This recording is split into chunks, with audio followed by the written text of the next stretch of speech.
Happy Labor Day Monday. What's going on, everyone? There's like one person in our chat right now. What's up, dude? Labor Day weekend. I'm happy you're not working today. Is that the Hartford Whale hat? Yeah, Hartford the Whale. the whale. It's like the whale beating the Canucks is like a once in a lifetime thing, let alone 13-0. Did you ever play that game? Like back in the day. I had that. I used to have that a lot. Yo. Yeah. Yo. What up? What up? We're just getting started. We just went live like 2 seconds ago, bro. Oh, we did? Yeah. What you shopping for in New York, dude?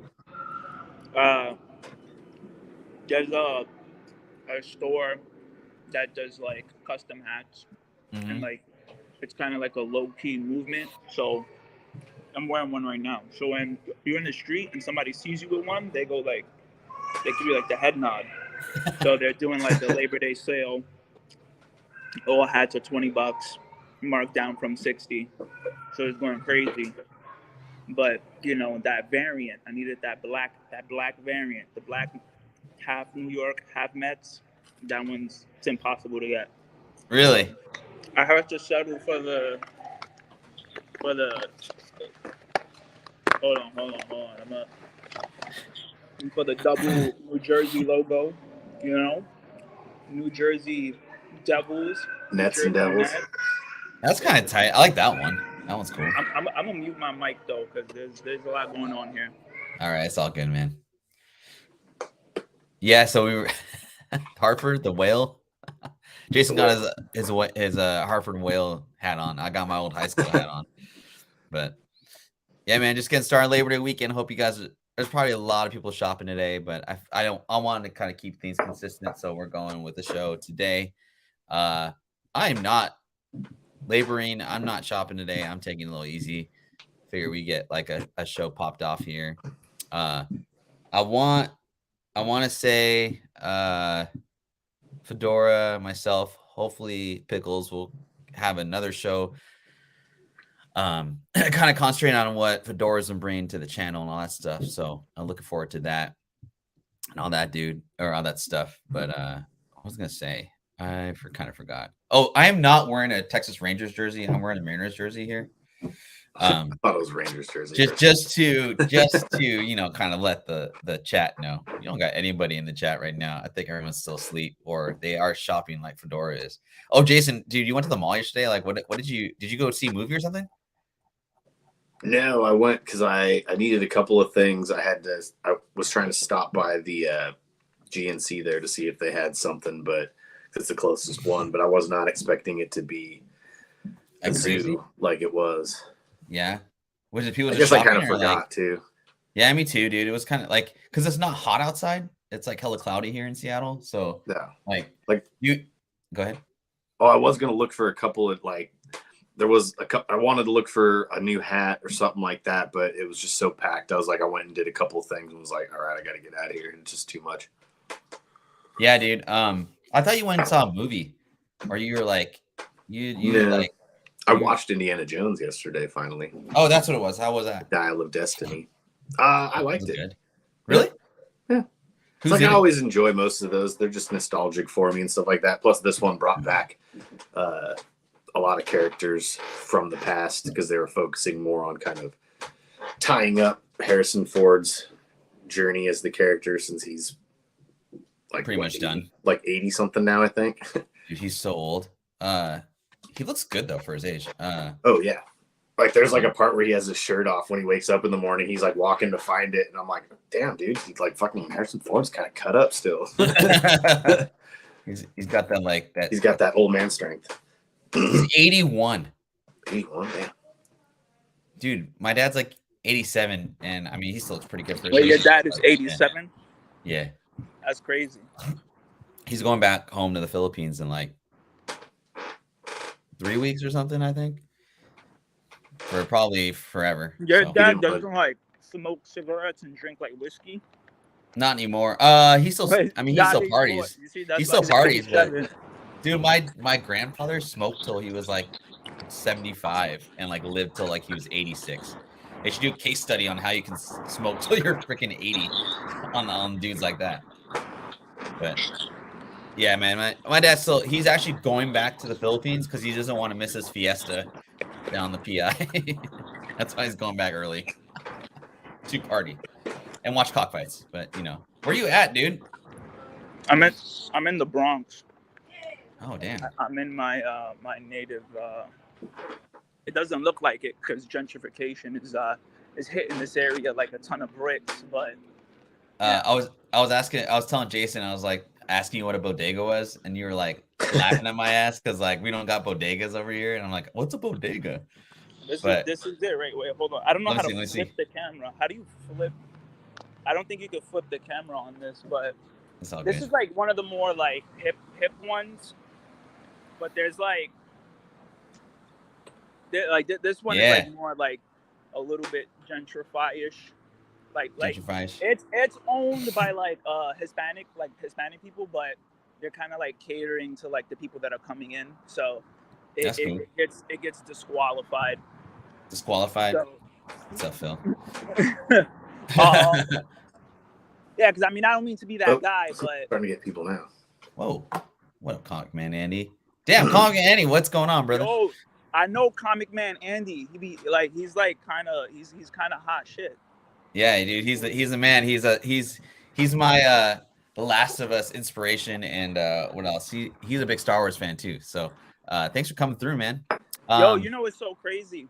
What's up? I was at work, and it was Wednesday, and then a customer, he comes up to me and he was like, he was buying some stuff, and I was like, oh wow, you're buying Star Wars, like yada yada yada. And he was like, yeah. I was like, well, I don't know much about Star Wars, but I only read one title, and it's Bounty Hunters. And he goes, well, you know what's so crazy? I write Bounty Hunters. And what the hell? And I was like, what? He's like, yeah, my name is Ethan Sachs. I've been writing it since issue 1. And then now we're kind of cool. He comes in. I met his wife. He's like a big baseball fan. You know, like, that's crazy. Dude, so like, did he buy his book? Yes. Oh. He bought his. Well, he said that he buys his own books just because they don't send him like all the variants. So. Oh, okay. Just to be sure, like, he just buys all of them in case like they just send him one. Yeah. But a lot of people come through because it's New York City and Marvel is like New York City based. Yeah. They pop in regularly. That's dope, man. All right, we got 6 in the chat. Thanks everyone for coming through. I'm gonna do our intro real quick, and then we'll get into our discussion for today. I want to real quick. I just want to say, click that like, subscribe, all that good stuff. Support our channel, and let's get this going.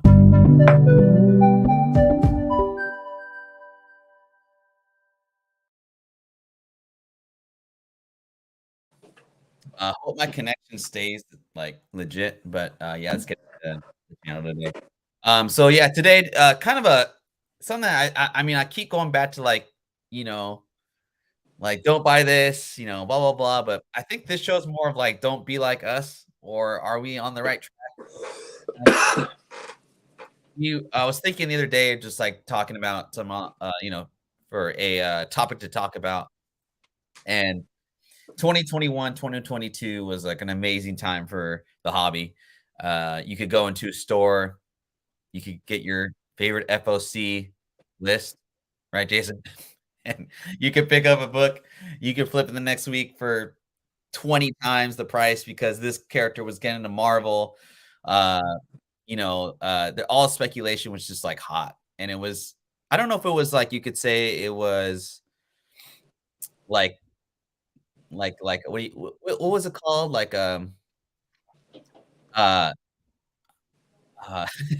eating McDonald's.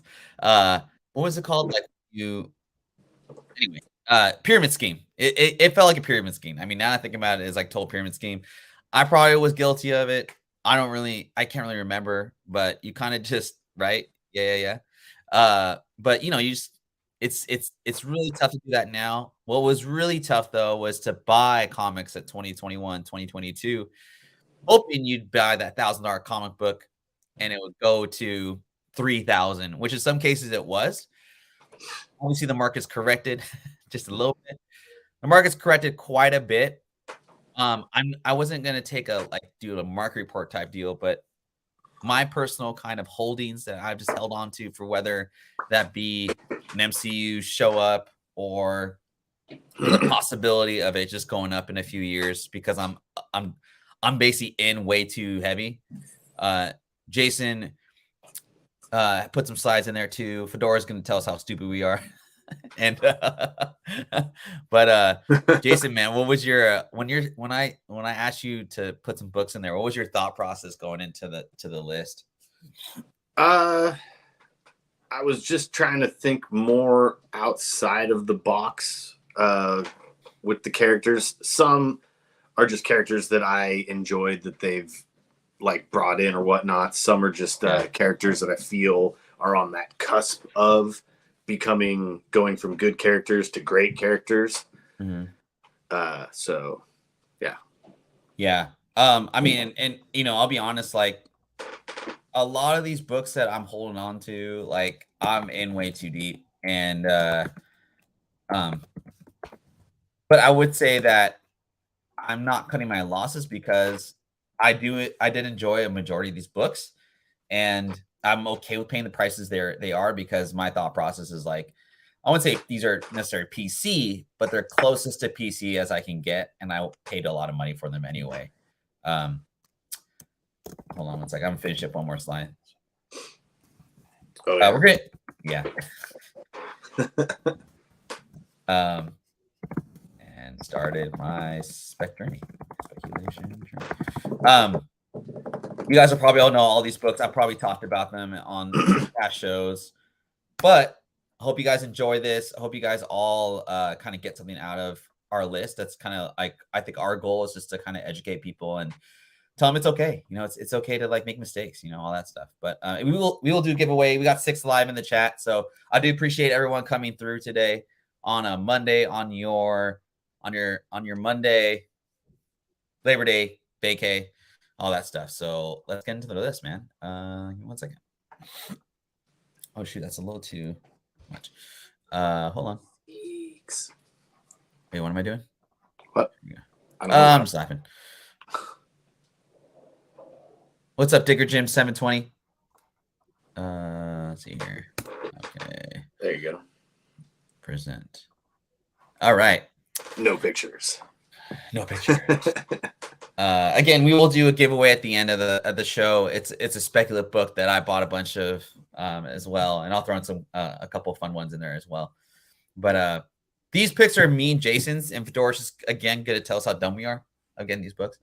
And yeah, I hope you guys I hope some of you guys bought these books at a lower level because I still have a little bit of belief, but I may take a watch on some of these books and Jason as well, but we'll see what happens. But top books we are holding for a bump in price. So with further ado, let's get into the list.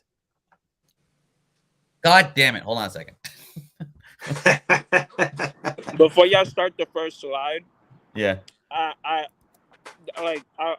bought one book that like I feel like I gotta hold because I gave into the FOMO. It was Iron Fist 14, first appearance of Sabretooth, and I bought it like a mid-grade for like 400 raw, and I was like, yo, this is going to blow up, yada yada yada.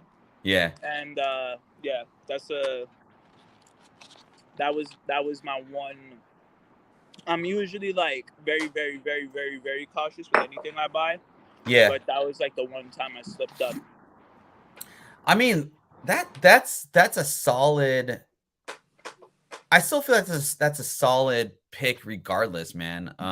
If we're gonna be honest, because like, well, especially knowing that Wolverine's coming in too. Like, yeah, there's certain characters that come hand in hand with Wolverine that are worth, at least for spec, like especially even like X-Men 4, Omega Red. Like, that's a book to hang on to too if you've got it, just because like with Wolverine comes Omega Red. Like, he has to be somewhere trailing behind.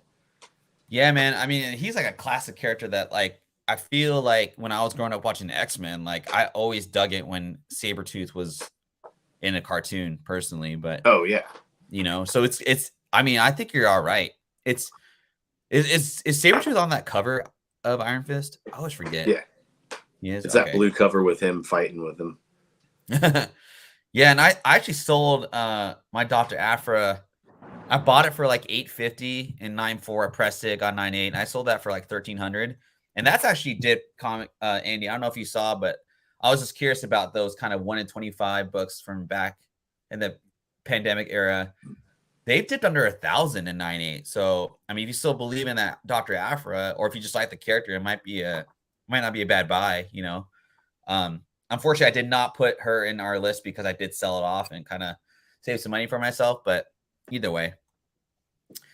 So first off, we're talking Knights of the Republic number 9, First Revan. This was, I think, just the cover alone just made me want to get this book when I first got it. 9.6s were going for like 700 to like 1,000 last year. I saw 9.8s going for almost 2,500 to 3,000 when that announcement was made. Jason, man, have you ever stumbled upon this book anywhere at all? No, I've never seen it in person. Have you ever read it before? Yeah. Yeah, it's an okay story. It's not great, but yeah. Like most of this, like the Star Wars series is good. It's just a lot of I don't want to say they use a lot of fluff, but that's kind of what it feels like sometimes. Whereas they have a decent storyline, but then they put in a lot, like there's a lot of books that are just kind of like filler. Yeah. Like it doesn't consistently like flow through.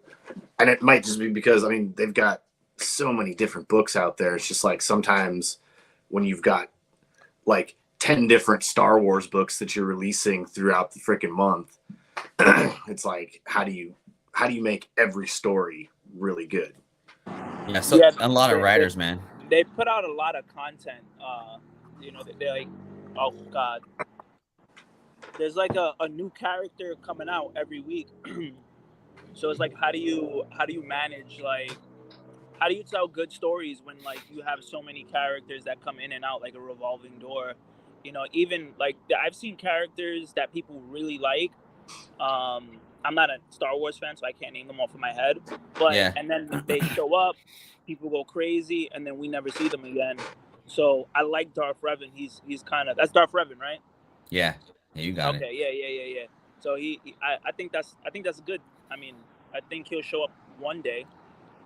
Yeah, and like my thought process with holding this book, because like I looked at my collection, I was like, okay, what's the likelihood of this like Bloodstone's great granddaughter coming into the realm? Like almost zero, you know. I mean, we've only seen Elsa Bloodstone. We haven't even seen her brother or you know, the granddaughter, all that stuff. And Ulysses Bloodstone.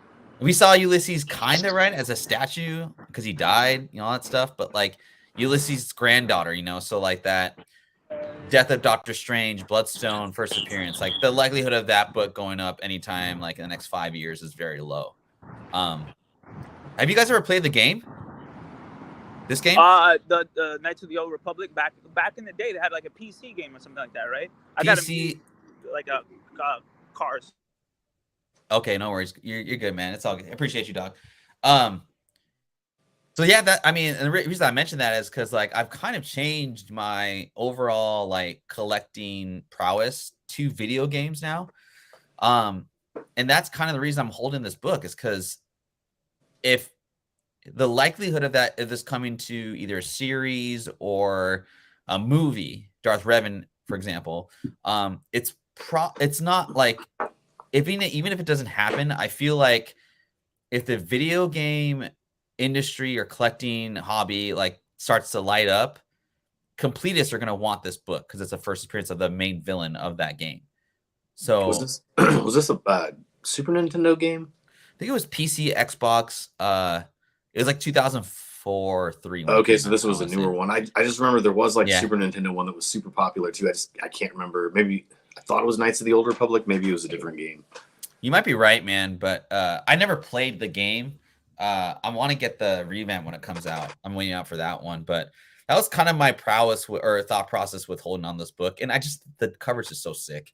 And my buy-in was like maybe 600 at 9.4, and I have a 9.6, so maybe I'll give it one more press and we'll see what happens. So anyway, well, and I think too with Star Wars, what would benefit them more with some of these older stories that are just kind of like, and they're cool, is having them animated. Like they've done so well with those. Like those stories have all been, they've taken just kind of so stories and made them watchable. Yeah. And enjoyable. It's like, I feel like they could do that with a lot of the back canon of Star Wars if they wanted to. That's a really good, a lot better job of like making it exciting for people. Yeah, man, that's a really good point. I didn't even think of that. Like, cause like the cartoons is kind of where everyone got excited with, Ahsoka. I mean, for myself, I'm looking for all those Rebels like coming out, and so far, Jason answered your question earlier. I caught up on Ahsoka. The third episode was kind of like, what happened? I didn't really like get the point of it really, so I may rewatch it. But I mean, I dig it so far. I think the problem, I'm kind of going off topic, but I'll just say this real quick. I think the problem with all these DC and I'll say Disney shows, they're too damn short. So how the hell are you going to fit like 50 different characters into like a 9-episode like extended movie basically? Yeah, that's why you know for a fact that it's going to be like multiple seasons. Yeah, it's like stupid. So that, I mean, I hate these like 9 to 10 episode like seasons. Maybe they should just go back to cartoons and start doing just like more cartoon stuff. But because it seems like it's like the same length almost. Yeah. It's like the only thing is that the cartoons are like 25 minutes on streaming because they cut the commercials out. Yeah, exactly. Fedora, you're not a Star Wars fan. Do you watch the cartoons at all? No. I saw the animated one with Darth Maul when he had like the crazy mechanical body. I thought that one was sick. Yeah. But I do agree that they need to give Darth Revan something. Give him something. Like I know a really attractive girl, and she's kind of not into Star Wars a little bit, but she loves Darth Revan because she used to play the games when she was a kid. So she pretty much collects anything Knights of the Old Republic related. And I think the potential for the character to have his own series, show, or something, I think it's there. Yeah, I mean, in the video game, like it just really got me thinking, like, what an easy way to like, take a storyline that's already like kind of created, and just kind of roll with that. And it has a following, obviously, so because they're all about money. This is gonna make me hop off. Or once we're off of here, I'm gonna like go on my gaming system and see how many old Star Wars games they have available for me to like download or play. Yeah. Cool. All right. Well, I appreciate you guys' feedback on this. I'll just wait and see what happens. Strange Academy #2, specifically the Art Adams variant. It's the first Doyle cover. It's one of the very few. What's up, Phil? Thanks for coming through. It's like one of the very few Art Adams like non-hot chick like covers that does pretty well. I do have this. I bought it for like $35. When I bought this book, I probably got it about 6 months ago. I thought it dipped from pretty. Was it just like a cover B? It's like a cover B. I don't think it's a ratio. Jason, do you know if it's a ratio or not? I think I have that. That I don't know. I think it was just like a cover B type deal, but like I just love this cover. I'd have to dig for my slab to see what it says. Oh, do you have this? You have this in 9.8, dude? I do. Oh, there you go. I have the complete run in the Art Adams variants, like the whole run. Yeah. And I have the magic cover, and then the first cover all are 9/8. I think the magic cover is probably the best Art Adams Strange Academy cover. Yeah, and most one. I almost put that one on here, but the fact that there's a first appearance, and this is like my second favorite book of the whole. This is probably my second favorite cover, other than the Opania. They didn't have many Gaslight ones though, and I wish they would have. Gaslight was so cool, or is such a cool character, like, man. They had that one cover that had him on it, but I wish that they would have had like something like this that was like an up close, like in your face, detailed kind of depiction. Yeah, and I wish they didn't do Strange Academy Finals. I feel like that was like a mini series within a like they just kept going. I don't know. Digger says bought it for 40. I was pretty close to that price point, man. With the reason I bought this book was because I mean Strange Academy was like right in the middle of the pandemic when like comic book stores were closing. There wasn't really like a lot of activity actually going into stores. I liked the original Strange Academy run that Scotty Young did. I mean, who knows if this ever goes to MCU? That kind of like thought process is like, you know, it's going to take a long time for newer characters to actually get into the MCU just with the strikes and whatnot. So I'm willing to hold on to this book for a while. I have it in 9.8. I have the number 1 I bought in 9.8 for like 150. I have a lot of faith in this, and this is one of the one series that I have faith in buying back issues in. We'll see what happens. Like I said, the Strange Academy final series was kind of a letdown for me personally. I think they should just kept going, but anyway.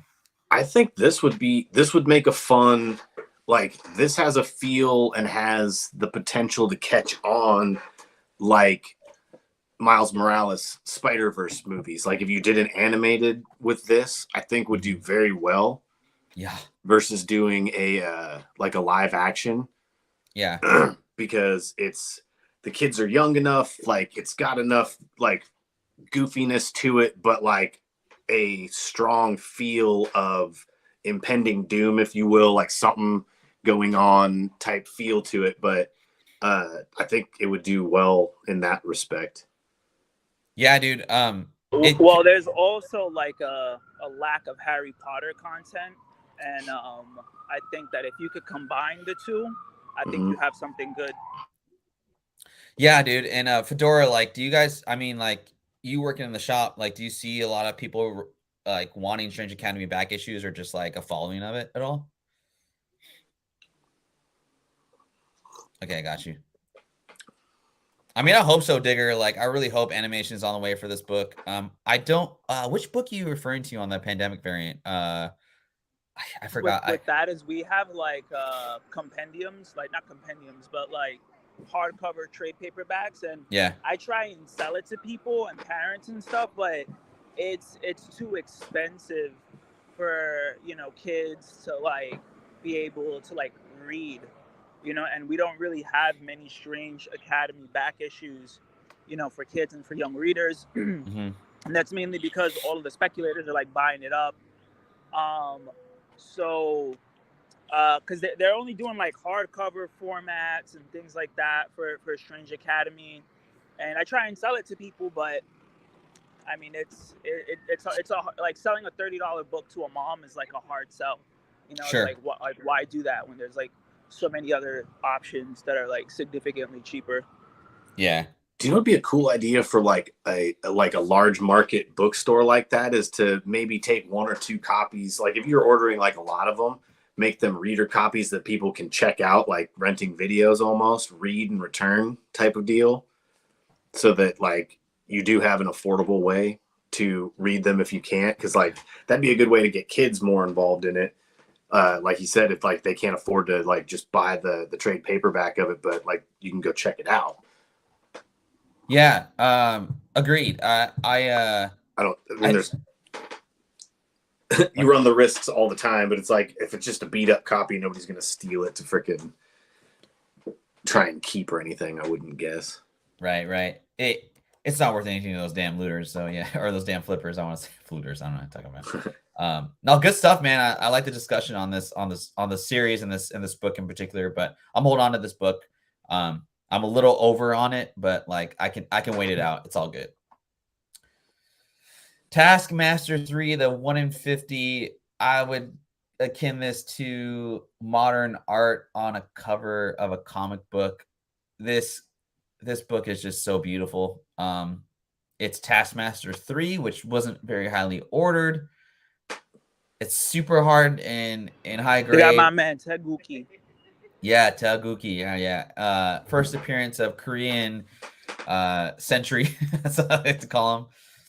Who, if you like Taguchi, character. His origin stories in the new, oh my gosh, superhero. There's a new superhero team comprised of Korean characters. White Fox is in there too. It's a really great series. It's so great I can't remember the name of it, but I just got done reading it. Jason, I've told you about it before, but yeah, first appearance of Taguchi. This is so tough in high grade, and it's actually held up pretty good prices. I have a 9.6 in this book. A 9.6 doesn't go for the astronomical like $500 to $1,000 a 9.8 goes for, but I'm willing to sit on this because I have faith in the character's growth within comic books versus like MCU. It's earlier characters. I mean, his first appearances came out like in 2021. So, Fedora, do you have Taskmasters 3, not necessarily this issue, or what's your faith in Taguchi?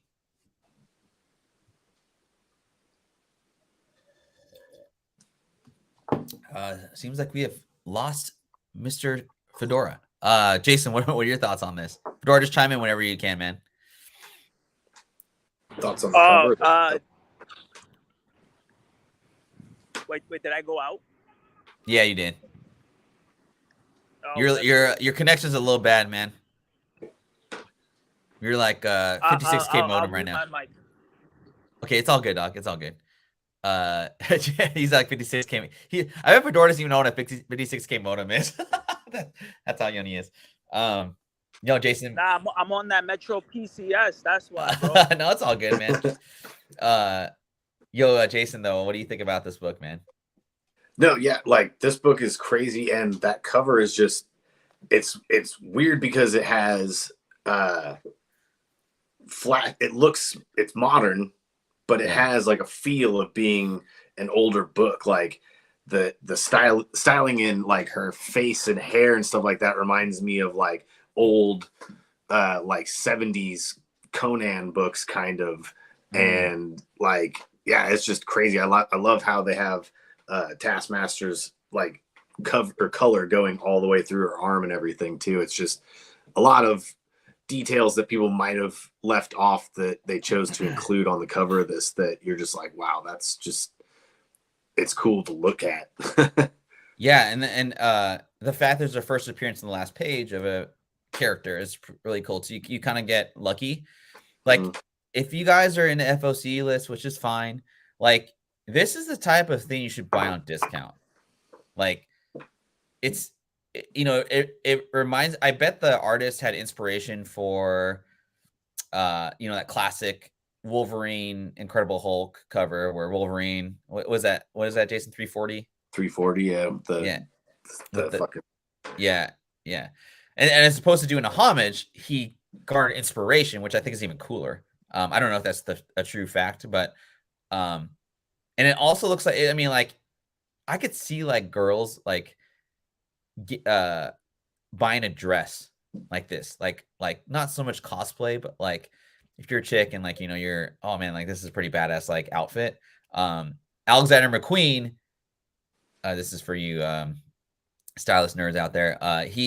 His kind of like symbol was a skull, and I could actually see this like as an actual dress that Alexander McQueen would make. He rest in peace, but it looks like she's wearing a Taskmaster dress, honestly. You know what I mean? So I just dig this cover for the art alone. I'll sit on it for a while just because I dig the character. I dig the cover. I do really want this in 9.8. I'm a 9.8 snob. I'll admit it. I don't care. The premium is way too high, though. There's just too much hype on that. There's just no BCS 9.8. Since for that how seems much to make a difference, I don't know. Do you see one? You see one out there? But yeah, man, it's dope cover. I hope you guys and this is like, people are not selling this book, man. It's super expensive on the secondary market, but good luck to you all out there. This slide. I'm highlighting two different books, but kind of interrelated as well. Agents of Atlas #2, the 1 in 50 first appearance of Jason and I's one of our favorite characters, Swordmaster, one of the corniest names in all of Marvel, but one of my favorite characters just because. Exactly.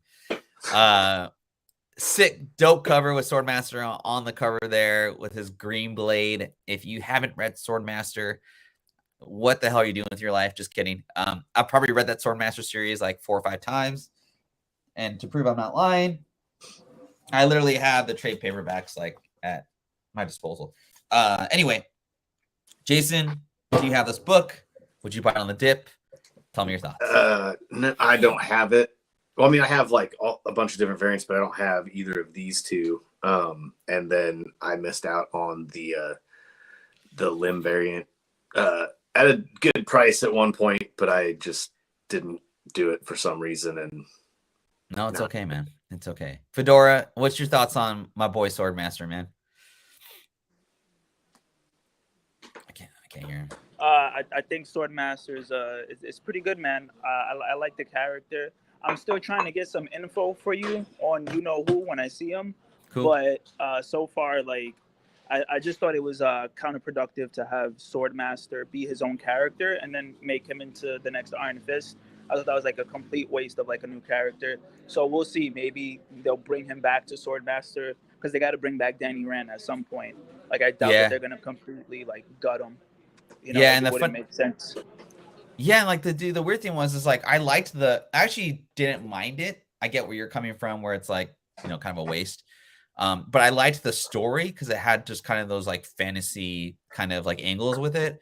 But then they stopped it, and then like it's just been on hiatus. So I don't know if like I wonder if like Marvel was like, we didn't sell enough units of this book, we're just gonna stop. You know, what we tried just didn't work out. I just love the character. This is a completely like biased, like I don't give a rat's ass if Swordmaster goes in the MCU, which is, you know, it's possible, but like I'm not banking on that. I literally just have this book because it's on my wall, and I probably won't sell it unless it goes for like $2,000, you know, that kind of thing. Jason, what would you? The tough thing with this book, as far as grades concerned, is it has that Avengers poster on the back of the cover, right? So very susceptible to color rub. But if you had a 9.8, if you could get a 9.8 in today's prices, dude, what would you pay for a 9.8? Tough. I don't even know what it's. I haven't looked at it in so long. I don't even know what it's going for a 9.8. All right, I'm finally somewhere. There was like a point where I had almost, somebody offered me. It was like around, I want to say 200. Really? But it was raw. Yeah. And I was like, I almost did it, but I didn't. And it was like in really good copy, but somebody else, they must have made the offer to multiple people because somebody snatched it up. Yeah. And I was like, I think like $1.25 to $1.50 in like, you know, maybe like a possible 9.6, 9.4, and then you press it and get that 9.8 is like a good value. A 9.8, there's not that many on the census. I can't know the exact number. I should do better detail on that eventually. But Fedora, man, have you ever seen this book roll through? No. Yeah. I see a lot of books. We get like a truck because what they do is they send people out to like buy collections. Oh, okay. California, whatever. So we've been like overhauling the entire back issue section. So we get new back issues every week, and I see some pretty crazy stuff. Yeah. And I've never seen any 8 like that one, with the Filipino flag. I haven't seen that yet. Yeah. Go ahead. No, I'm saying like, and we get like hundreds of books. Like we got so many premium books. We have a box in the back of premium books, and depending on how fast we think we could sell it, we put it out. So I got you. I haven't seen that yet. Okay. I'm just curious about the Swordmaster because like I've never seen this in the wild ever. So I can't imagine not a lot of people are buying 50 copies of Agents of Atlas 2 back in 2020, 2021. The Miko Soyan Agents of Atlas #1 variant comes from my home country of the Philippines, right here in Philippines. So I'm not shocked that Fedora, you don't see this ever. I bought this in like 2019, I want to say. So before the pandemic, just because of like being Filipino, and this is the first Marvel heroine to come to the pages of Marvel. I was like, I had to get it. So the trade dress here is 2,000 copies of this one. And then there's a Virgin variant of 1,000, I have 4 in 9.8. I have 2 virgins, 2 of this one in 9.8 signed by Miko Soyan. I probably won't sell these ever just because of the price I got them in, out the gate. I had to buy it straight up from the Philippines, and they shipped it over here back. This was before the pandemic. So, this is just, it represents everything, like, to me, as far as like being Filipino. You got the flag in the background. It's done by Filipino artists. It's from a comic book shop called Comic Odyssey in Manila. So it has everything going for me. And then it's the first appearance of a Filipino heroine. I don't really dig the character a lot as far as like her development as a character. She hasn't really done anything yet, but I mean, this is a cover buy for me and a PC book. Jason, man, what do you think of this cover, man? Oh, it's a beautiful cover. Like you said, and it's just like everything pops about it, but it's like there's bright colors, there's dark colors, and nothing really overpowers per se. It all just kind of works. Yeah, man. Fedora, dude, have you ever seen this book in the wild, or like just in person in general? No. Sundays, I usually work at our back issue warehouse. Mm-hmm. And part of the job is when you work there is you have to sort all the books like through A to Z. And we get we have like a huge dollar bin section, and the regulars go in there and they really go to town on that dollar bin section, and they always show me what they pull. And I've never seen it. What's the craziest like dollar bin section pull someone showed you? The Supergirl Adam Hughes when she's laying down. Oh my God! Seriously? Yeah. Wow. I saw first appearance of Spider-Gwen / Ghost Spider, first print, near mint. I saw it's a lot of it was a lot of crazy shit that I've seen, but like talking about like things that stand out the most, like I feel like those two, first Spider-Man Noir. Okay. I think those 3. I mean, those are. I'm sure there's more. Those are freaking 2 crazy ones, man. So, and that's. Yeah. I mean, you're at Midtown, so keep digging those dollar bins or those quarter bins, guys. I mean, for sure, because I see a lot of the Comic Tom. I mean, not to plug him, but whatever. Like his top 10 list. Everything in his top 10 list is always in those dollar bins. So if you're ever in the Queens area, you want to come out, I'm telling you, like that Spider-Man book where he had like the where he was like he unalived Mary Jane by mistake or something like that. Yeah. That one was in the dollar bin. We had a lot of them, like 10 of them. Crazy, bro. Yeah, and then they all got swept away. So that's awesome, man. Real quick, we're about halfway into the show. I want to thank everyone for coming in live. Catch us on the rewind or let people know. I'll be doing a giveaway, but if y'all could click like, subscribe, all that good stuff, we do really appreciate it to keep this channel going. So sorry, I'm outside. That's a little bit unprofessional, but no, bro, you're here. That's all that matters, man. I do also want to say we hit 307 subscribers. Jason and I just started this channel like late January, kind of like just a way for us to kind of kick it and see each other's beautiful faces every Sunday. But the growth has been really amazing and really cool. So I just really appreciate everyone that has like subscribed to our channel and like participated in giveaways. I do owe a couple giveaways. I had been really crazy with stuff going on in the house lately, so I'll get those out next week, I promise. So, but I just want to say thank you to everybody. Jason, Young Avengers #1, man, and I do have 2 of these as well, so I'm right here with you. But get into it, bro.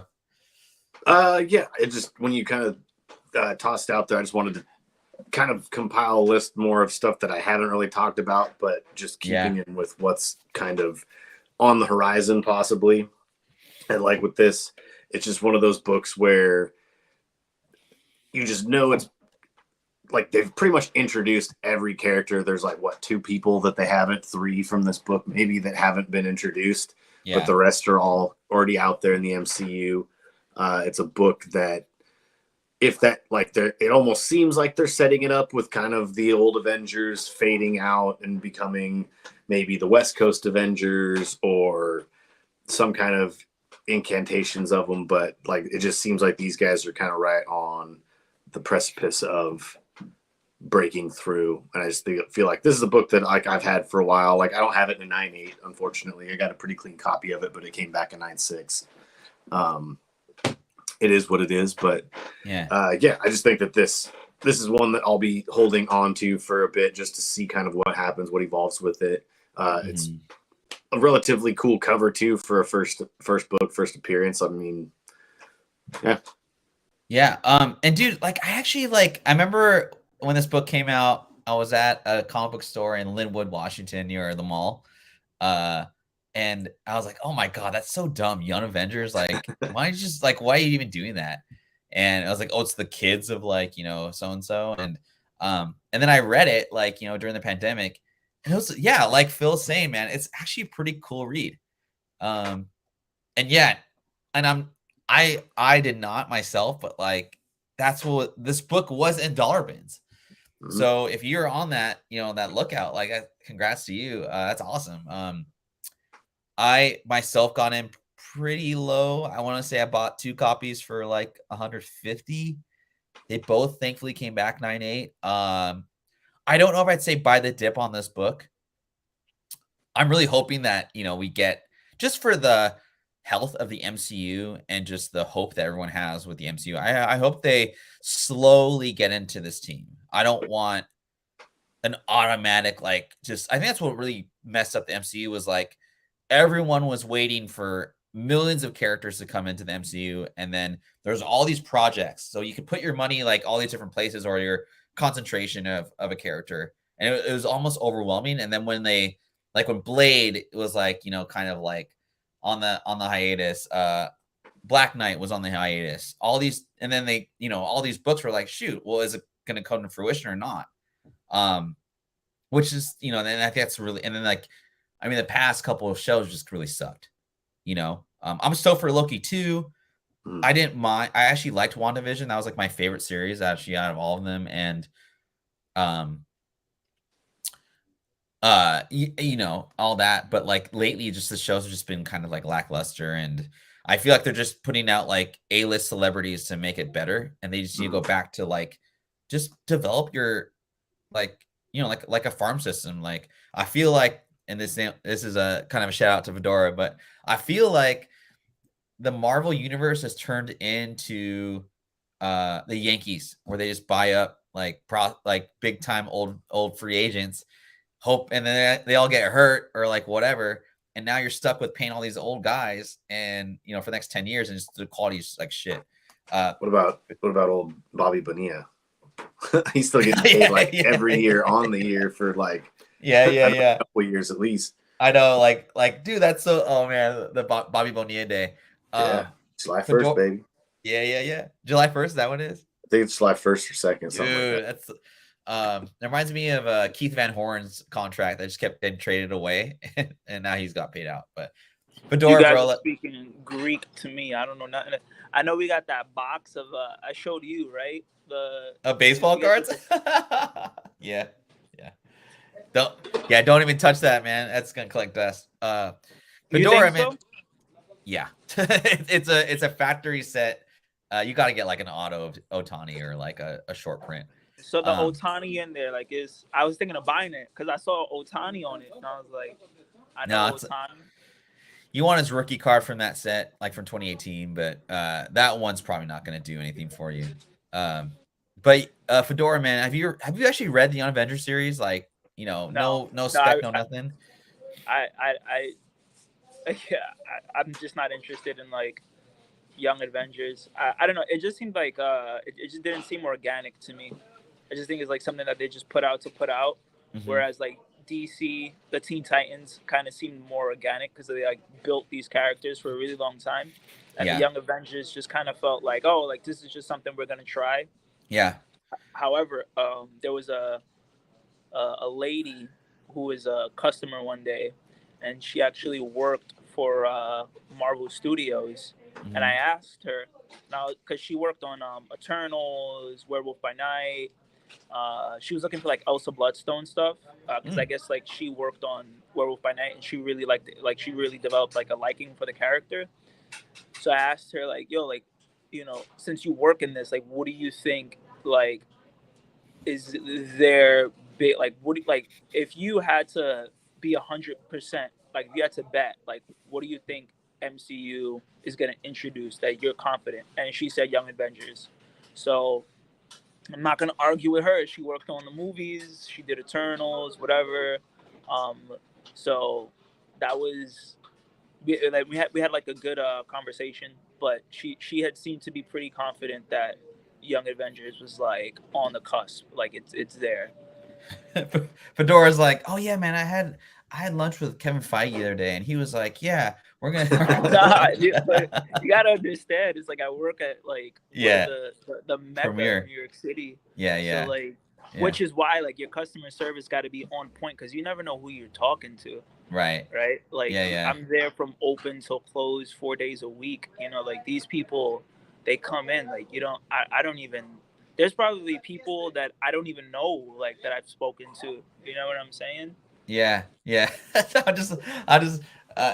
like when I used to work at Target downtown, and like I used to see like Seahawks and like what you call it. I used to see like Amazon executives that you guys like probably wouldn't be able to like tell, but like I'm in that world. But that's hella funny, dude. Shigeru Miyamoto. Who's that? The owner of whatever he does for Nintendo. He's like the president. He's like I would not know who he was. One time I helped like Gary Payton out one time. That was kind of cool, but I'm not gonna name drop anymore. But yeah, Fedora just cracks me up, man. Like he's like, oh yeah, I was talking to who is it? Anyway, I just think it's hilarious that you get to talk to these people, man. It's pretty cool. Jason, you're gonna say something? Sorry. What? You're gonna say something? No. Oh, okay. I actually I wouldn't say like but I believe in this comic book. Manny, welcome to the chat, and I actually want to highlight what you just said. Go ahead, Jason. Oh, I was gonna say like especially like this book for me, I enjoyed. I think I've talked about it before. Iron Lad, like I like his character arc, like being like actively really knowing that you are going to be becoming Kang, this evil piece of shit, basically, and like actively trying to like help out while you can. I feel like that's could play out well on the screen just as an internal kind of struggle thing. Yeah. And Manny says, I'm skeptical of MCU Young Avengers. I noticed the MCU Younger Heroes, Riri, Kamala, and America Chavez, written unevenly and hate fandom coming after them. Yeah, it does seem kind of uneven because like we saw like, for example, we saw Kamala like a year ago, and then all this stuff just kind of happened since then, right? But nothing's really developed with her character, and I think Kamala's too young to be the focal point right now of the MCU, but the way that she was kind of marketed, I felt like she's going to be the face of the MCU going forward. I don't really, and I think for me, like I was thinking about this the other day, who's the Robert Downey Jr. of the MCU right now? You guys, who do you guys think? Ant-Man, maybe? Chris Hemsworth. He's still doing it, right? Yeah. I don't know if there is one, personally. And he kind of like, I mean, he's not Robert Downey Jr. He's freaking Iron Man, and I just thought like you took like almost like, I mean, he's an A-list character, right? Iron Man of Marvel ever since whatever, but he's not Captain America. He's not an X-Man. And I just don't think there's anybody.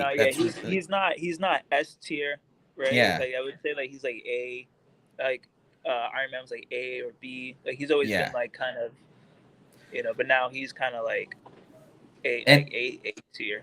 And I don't and like I know Marvel's trying to push like this like younger agenda, but I mean honestly, like there's just no real one that can carry that mantle, or they haven't written him correctly.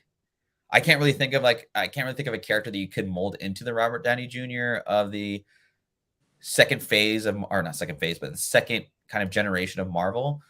It's just gonna take time. I don't, if it's a female, like I don't mind it, but I just think Tom Holland, I guess, right? Yeah, I just think again, it's like Tom Holland isn't like. I mean, he's Tom Holland's Spider-Man, right? But there's like multiple Spider-Mans. So I guess in like kind of what I mean is like he's Tom Holland Spider-Man, right? So he's the Spider-Man for this MCU, but like there's a Tobey Maguire, there's Andrew Garfield as well. There's no like one character that's just like leading the charge right now, right? So I mean, who knows? Like hopefully they kind of get their ducks in a row, and this strike's not helping at all. Well, and I think a lot of people with the success of Spider-Verse too are hoping for they're like, yes, we've had our 3 movies of Holland solo and then his appearances and the other stuff. I think people are just like more clamoring for Miles Morales to come into live action, which I can see them actually doing at some point in the 3rd and final movie or whatever. Yeah, like having him somehow cross over through a portal and then just debuting out of nowhere, them just keeping it secret or something like that, who they cast to be the live action Miles, and just boom, here you go. Right. And I think I doubt they will, but it would be cool if they did. It makes sense. I mean, it's like money talks, right? Like, what Digger's saying right here, like Tom he's got 3 more movies he's done. And I think that makes sense, right? I think of like the MCU as like sports, right? Like, watching basketball, for example, it was like, Jordan passed the torch to Kobe, and then Kobe passed it over to Steph Curry. Oh, I got LeBron. So that's LeBron like 10 lovers. more years for Tom No, Holland? I'm just playing. Yeah. Wait, what was that, Fedora? I said that's like 10 more years for Tom Holland, like 3 movies. See, I guess you could argue that Tom Holland is like the torchbearer, but like, I mean, Downey Jr. is like what really made. If it wasn't for Robert Downey Jr. being Iron Man, like I can't. I guess I could say like Deadpool is maybe. But like Wolverine for me was like in the early 2000s, he was like the first torchbearer of like Marvel movies, quote unquote.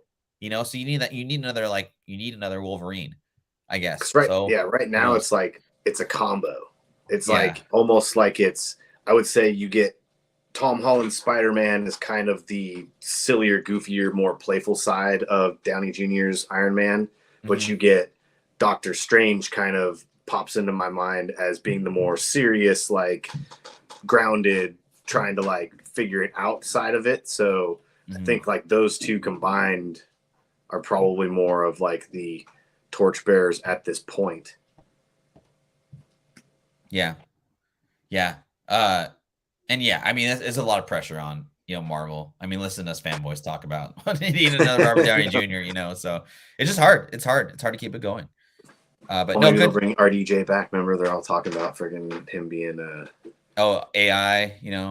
Who knows? And I think unfortunately, the passing of T'Challa, right? I think that was kind of like it would have been great for him to still be here. I mean, I think he would be. I think he would be the guy if may he rest in peace, Chadwick Boseman. If he hadn't passed, I think he would be the guy. Yeah. And another kind of point here, Iron Man is smart and cocky. Robert Downey was perfect. Yeah, they have nobody like that now. And I guess it wasn't necessarily like you need another like Robert Downey Jr., but like what we just alluding to, like another like someone just to pass the torch to. Well, they did so well casting the original characters, and now it's kind of like going forward, the pressure's always on, because it's like they hired some big names, but it's like nobody, at least I didn't, like nobody really knew who Chris Hemsworth was until he was Thor. Right. I had no clue, and now he's freaking everywhere. Yeah. And I guess we'll just have to wait. Just it's tough. And Disney Plus just increased their subscription service. That kind of made me annoyed. But continue on with the show. Conan the Barbarian 23. Jason, go ahead and talk. I'm gonna run the bathroom, but go ahead. Okay. So Conan the Barbarian 23, first appearance of Red Sonja. This has just always been a character that I like. It's a character that's always been beloved in the comics since she premiered back in the 70s. They did, and I think she had a solo run all the way through like 95 or something like that Marvel did. And then she bounced around to a couple other publications and whatnot. But there's talks of there being a movie for her coming forward. So I just think it's a character that is good. If you can get this at a decent price and hold on to it, I think it's got nowhere to go but up. And isn't there like a debate on what her first appearance is? I'm not sure. I know that this is supposed to be like her first full appearance or whatever. I don't know. There's like a big fight. I saw a big fight on Instagram. Keyboard words. There's like a bunch of drama. I love this book. I think it's a great hold. Well, and she's such a like an interesting character. She's like if nobody knows what she is, or if I like say the name, they're like, I don't know what that is. I'm like, think of like a more badass Catwoman almost. Like she's got like a hunter's prowess, but she's just like one of the best swordsmen out there. Like, and yeah, she's just a badass character. Like she doesn't really have special powers. She's just badass. Yeah, man. I freaking actually Red Sonja was the first comic book I ever read. Number 1. I found it like on the ground, like when I was a kid, and I was like, "Oh, what the hell is this like Red Sonja stuff?" But I still remember that cover. She's a heroine, right? And this is Silver Age, right? Or it's Bronze Age, right? Right, Jason? This is 73, I think this came out. Silver. Okay. Silver, bronze. Like, so I think you're good, man. Like there's still a lot of money that holds in silver and bronze, right?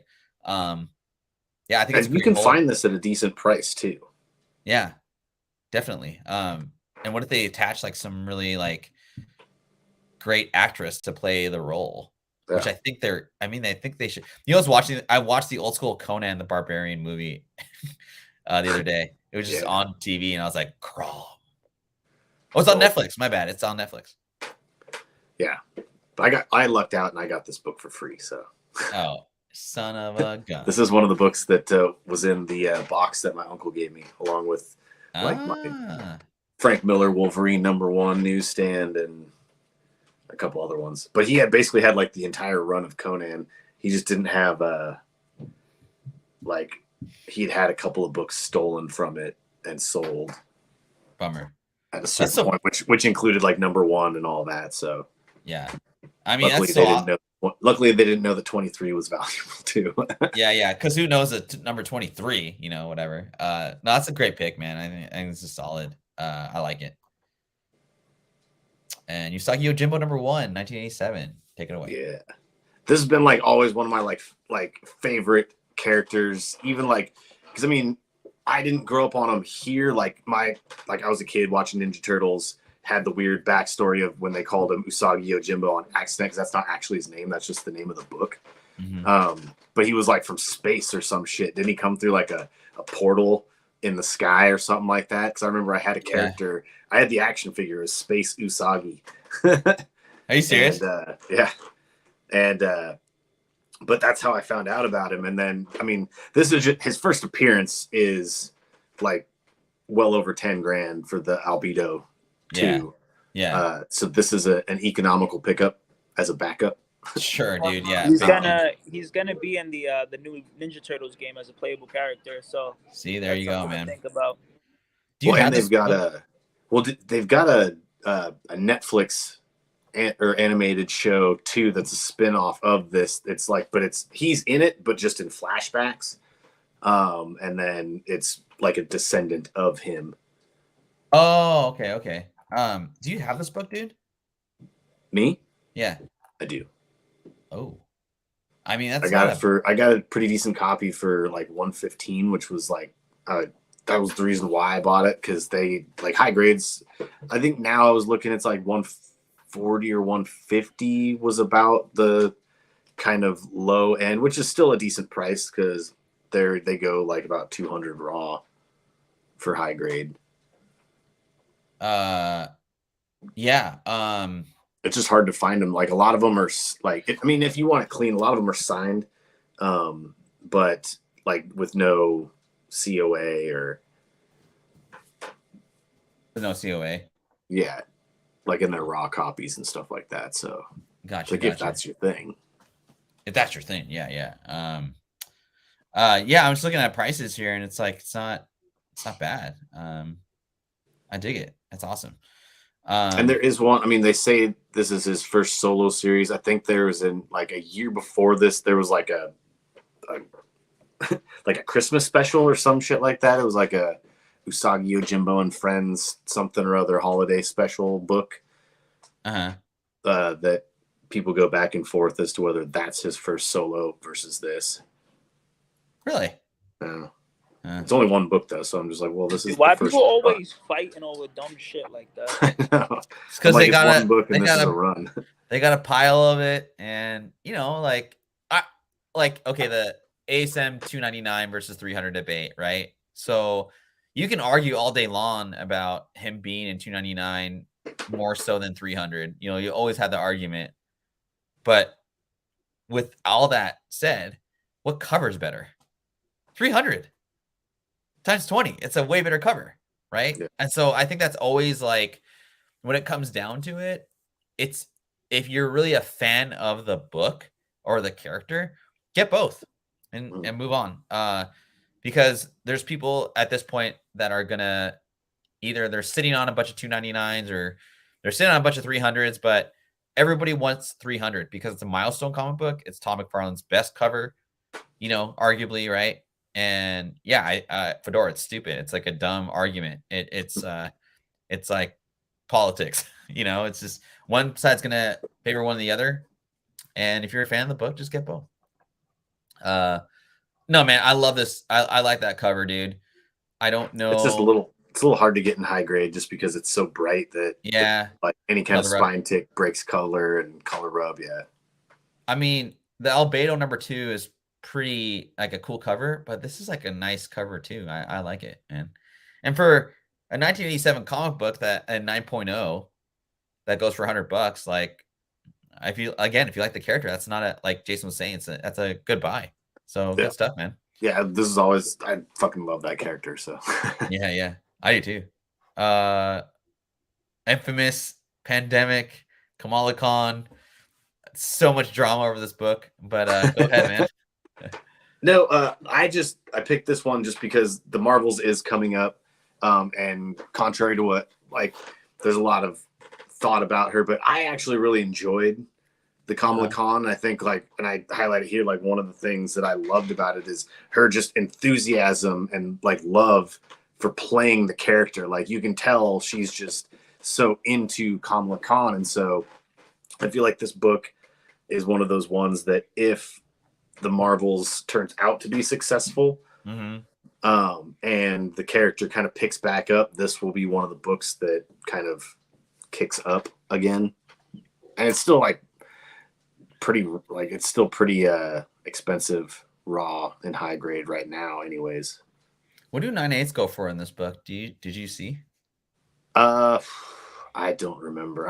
When I was looking at them, I did. It's with so many facsimiles and stuff out there now, because they've got like facsimiles of it. It's hard to dig through some of it. Yeah. I love the second print with the blue where the red is, Fedora, what are your thoughts on this book and kind of the drama over it and like the future? Like, if you were going to buy this on the dip, would you think Kamala can carry like that price premium higher? No, nah, I don't know. I never really cared about like this whole like the relaunch with like the whole like younger. There's like a 2016 book, right? Yeah. I remember. I know that there's like another book that was like a children's book, kind of. It was like for Marvel Kids. It had like a clock on it, and that one goes crazy because it has like the earliest appearance of Kamala. Okay. Yeah, I think it's tough to like. I think the gal who plays Kamala Khan, like I actually really like her. I liked her show from an acting standpoint. Like I think she did a really good job, and it was funny. It had good like kind of characteristics to the show itself, but it didn't make me want to buy this book when I watched the show. And that's kind of what it comes down to, right? And I'm not trying to be sexist or whatever, but I liked Kate Bishop after I watched the show. I was like, I want her first appearance is well, I think her first appearance is in what? New Young Avengers? I can't remember. 6, I think. Yeah. So I went and bought her 9/8 because I liked the character. I thought that was more funny to me. Unfortunately, female characters don't do as well. I think it's just a matter of like the collectors out there. Hopefully that changes sometime soon. But I'm actually like I wouldn't say I'm excited for Marvels, but like it's an hour and a half movie, so I'm hoping that the fact it's an hour and a half, it'll be kind of a quick, fun ride. I may go see it in the movie theaters. I don't know. Are you guys what are you guys' thoughts on the new Marvels movie? Are you guys gonna go see it or just kind of wait till Disney Plus puts it out? I'm done with superhero movies until Superman. Oh, okay. Till James Gunn brings out Superman. All right, you heard it here first. All right, here we go. Jason, what do you think about that? Are you gonna go see Marvels in the movie theater? Yeah, I'll probably check it out. Yeah, like it looks like it'll just be a fun kind of like whatever, you know. Mm-hmm. Mm-hmm. Hey man, I saw Barbie in the movie theaters and I thought it was hilarious. So, Ryan Gosling's fucking funny, dude. Yeah, I'm here to admit that. But okay, cool, man. Nice pick. And then Batman #6, The New 52. Love this book. Yeah, so I was trying to sell a 1 in 50 or 1 in 100 sketch variant signed. Oh, you got one of those? Of this? I was trying to sell that. Trying to sell that. Okay. Yeah, I don't know. What a homie of mine had one. Uh-huh. And I think he might have sold it for like $900, but I don't really remember. Oh shit. But this was like a while ago. Yeah. That's crazy, man. Jason, do you have this book too? I do, actually. I think it'll hold. I think it'll be good.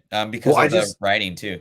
Yeah, it's just with basically like first appearance of full appearance of the Court of Owls. Like the 2 books prior to this are their first cameo and second cameo or whatever you want to freaking call it. Yeah. But this run, because this is basically the second solo like Batman run outside of the original run. Mm-hmm. This is volume 2. Yeah. And it's like quite possibly this Capullo Snyder run could be argued to be one of the greatest like runs of Batman, like story wise, and just having it be the first appearance of the Court of Owls, them rumored to being the like the main like antagonist in the next Robert Pattinson Batman movie. I just think that this is a good book to invest in, and you can get it for like reasonably cheap too. Like I think like you can get it for like $40 or $50 right now in a reasonable copy. But I think it will go up after that. And I just personally, I like the cover too. I think that's just a cool depiction of Batman turning into an owl. Yeah, man. Is there some argument with this book that it's not the first appearance, or there's like it's just on cover? Or am I just of the Court of Owls? So this is the first full appearance is what they consider it. And then the book prior to is the second cameo. And then the one prior to that is the first cameo appearance. I'm like, yeah. I mean, you see how they be just trying to like just twist the first. And that's literally how CGC will print it too. Oh, really? I mean, it's the cover, man. I mean, they're on the cover, so I mean, get all 4 or get all 3. You know what I mean? So yeah, but I mean, like people like CGC is law. Like they tried to rewrite the Hulk 181. Like, yeah, I think that was comic book dealers that had a bunch of 180s and were just trying to push it and get as much money as they could. And if you wanted to, like, you could get this and 4 and 5 for probably under $100 if you like shop carefully. Yeah. That cover, Jason, what you're saying, like, imagine getting it signed with a white, by Snyder with a white pen. It'd be so sick. Be so cool. But yeah, that cover is just like it's it kind of sets the tone for the storyline. I've never read this book because it's just too damn expensive, but I wonder if there's like other DC app. Yeah, I gotta get the DC app. That's right. Like reread everything. Like just fly to NYC and I got you. Okay, well, I guess we're going to NYC, dude. I've never actually seen this book in the wild either.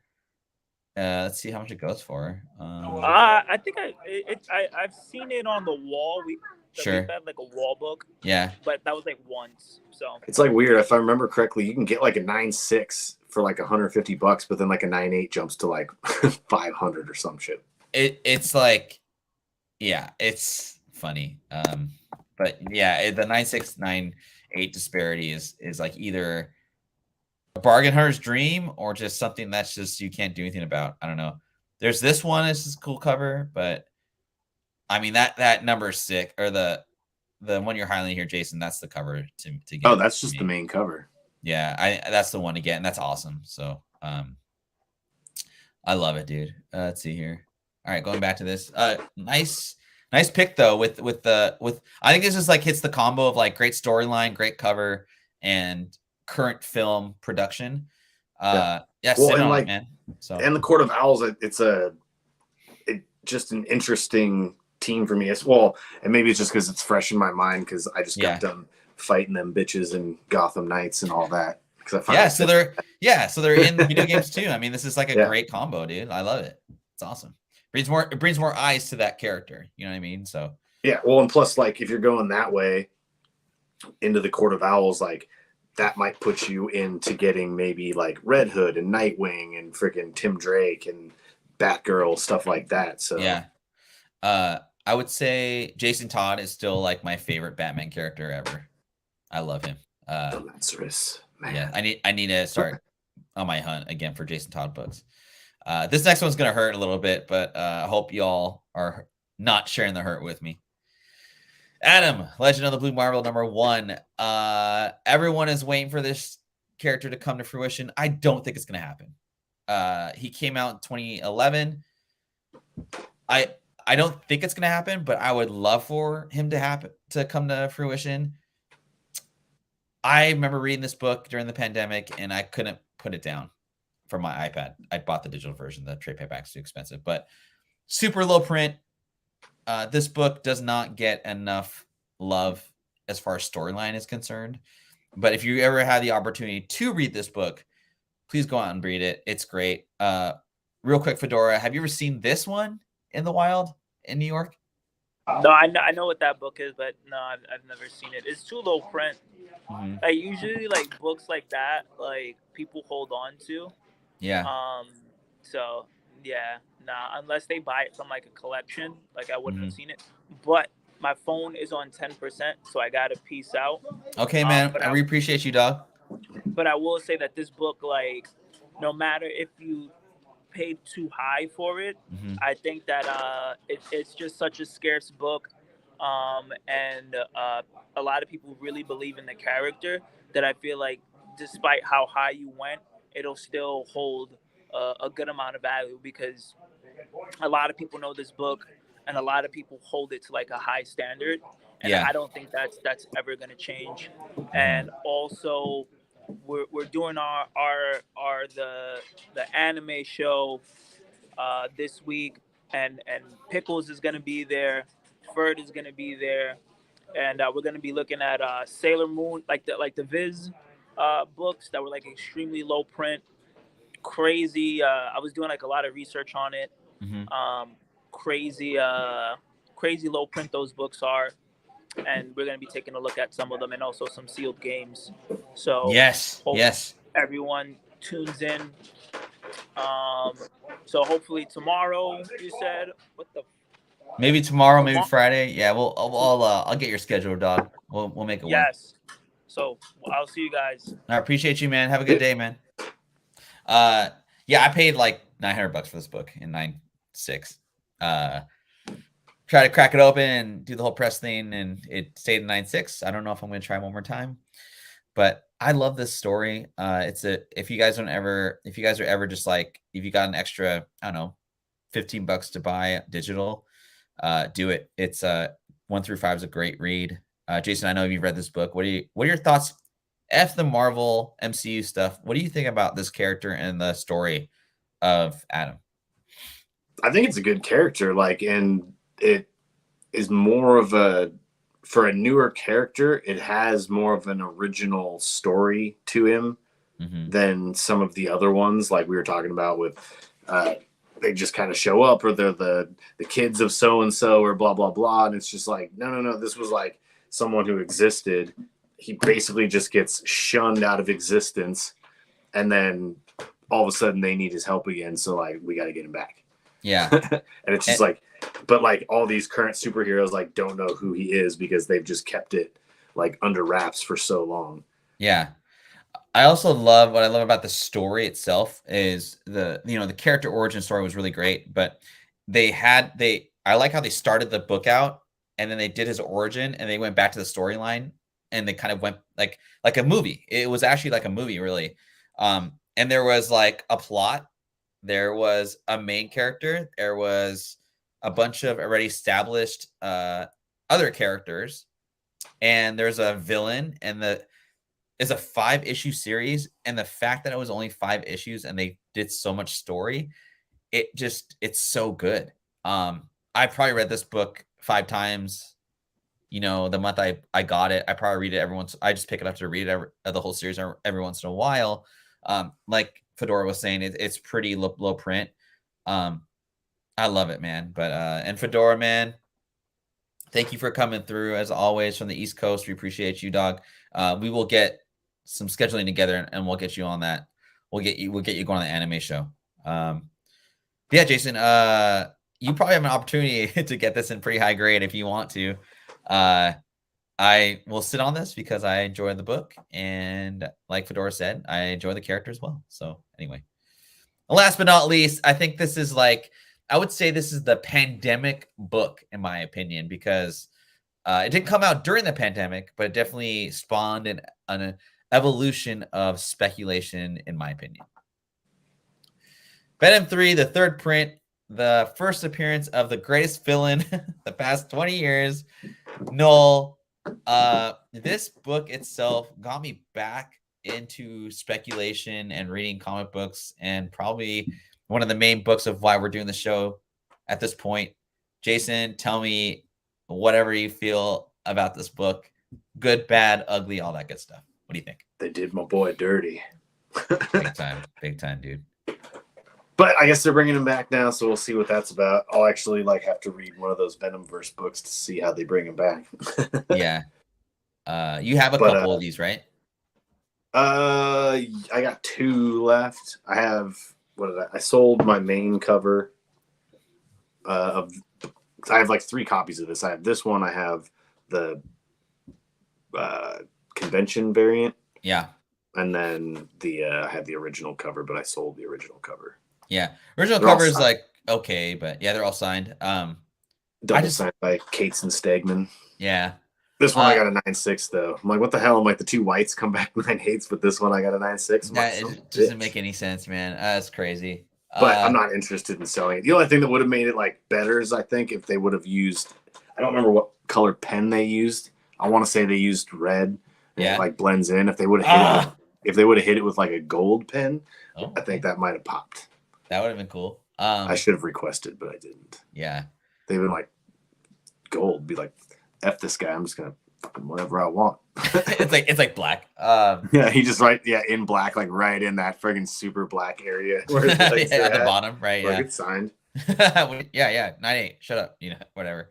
I remember this book going for 3,000, 2,500 at one point, and the Venom 2 kind of theories that Null's coming. I just it's Reed King in Black Ghost Rider could be a Null revival clue. Okay, thanks, Mixon. I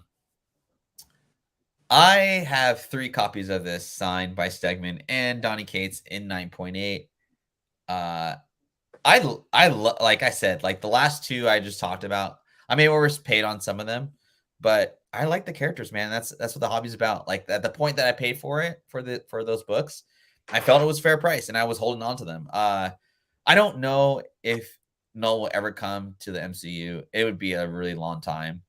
I just want him to come back to the comic books because he's such a cool character, and he like in those books he posed such a threat that like everybody was freaking out about it. It wasn't like just like Venom. It was like freaking Reed Richards and like whoever was left in that. Like everybody was freaking out because Null was coming. Yeah, and he was just taking them out one by one. Wolverine even too, wasn't he in that? I can't remember. It's been a minute since I read that, but like, I remember we should reread it. Like, I remember he kept like all those dudes were getting taken over. I don't remember if that was in Carnage or if that was the Venom series. I don't remember. They all kind of blended together or the King in Black. And that King in Black like series, it was like I can't think of a series that made me like I waited for that comic book series to come out. Like I was waiting for like a brand new it gave me the same vibes of Game of Thrones, like waiting for the next season to come out. You know, it's like, oh my god, like Absolute Carnage came out, and that last page I can still remember where Null is getting like the Hive, you know, kind of like call out, and he's like on his way, and we had to wait a whole fucking year for that book to come out. And it, you know, Donny Cates, he gets this reputation for not being able to stick the landing, but he killed it with his character, man. I hope he comes back to writing again and being his old self, because he definitely just wrote some really good stuff.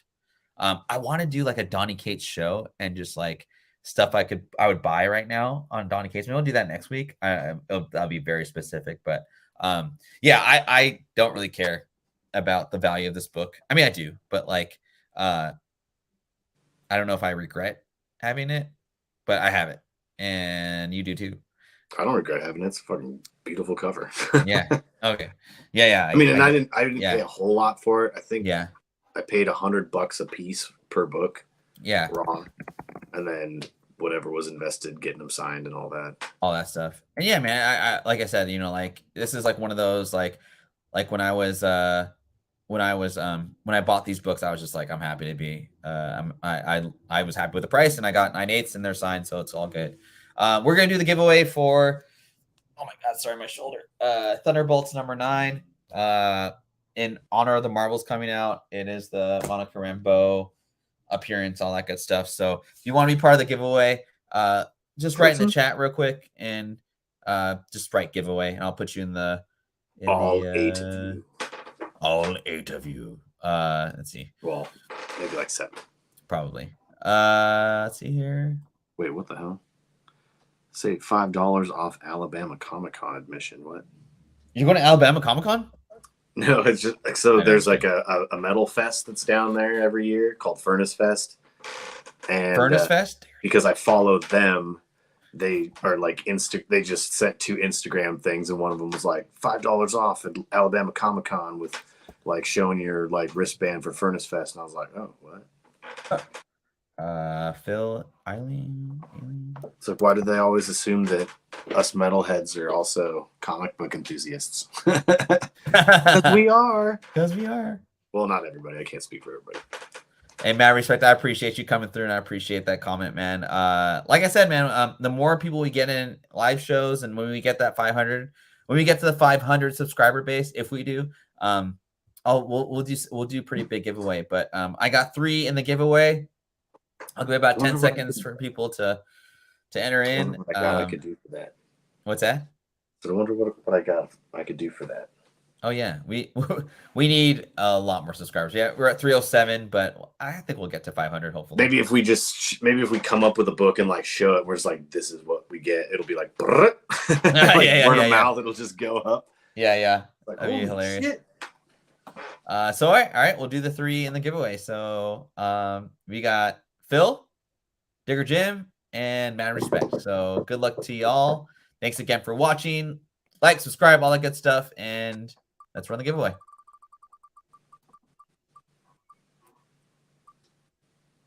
Digger Jim 720. Congratulations, man. you are the winner of the giveaway. I'll throw in a couple other books that I just have extra copies of. Mr. Jim, hit me up on Instagram. Just DM me and I'll send those out to you next week. But yeah, thanks for that. Jason, any closing thoughts for your Monday? Oh my God. Your Monday, every day. Fuck you. Your Labor Day weekend. What do you got going on this week? Just work after this or after today. I don't work today, but tomorrow I got to go back to it. Yeah, that sounds great. I'll probably go hit the shower here and watch the Mariners, and then I got my final fantasy draft tonight at 6. Your final fantasy draft? Well, my last. Your final fantasy draft? You got Final Fantasy on your mind, bro. I do. Actually, I might. Since I finished Gotham Knights, I think I'm going to start Chrono 16? Cross. Oh, damn it. All right. Well, if you want to get 16 together, let's go. Or I don't have PlayStation yet. I've been waiting. Well, because I've got like those points from my work, so I can get one for free. Yeah. But I am also waiting to see if I'm going to need to spend that on like furniture. Oh yeah. Because I might be able to get a gift card for furniture. Yeah. Like, your only furniture you need. Like, I could sit on the floor and play a PlayStation. That's what I was gonna say. Well, free furniture, anyways. Furniture doesn't cost me anything. Yeah. Well, again, thanks. A little quick show for y'all on a Labor Day weekend. Appreciate the 9 live that came through today. I think we had 10 at one point. So again, I just want to thank everyone for coming through. Like, subscribe. If I'd appreciate everyone coming to help us out to get to 500. Who's your top pick for Fantasy Maxin asks?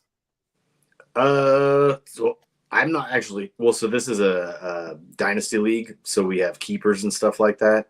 So I won't know until I get there to see who everybody's keepers are. Yeah, those are always fun, man. I like that. I know I'm personally keeping from last year. I think I kept McCaffrey.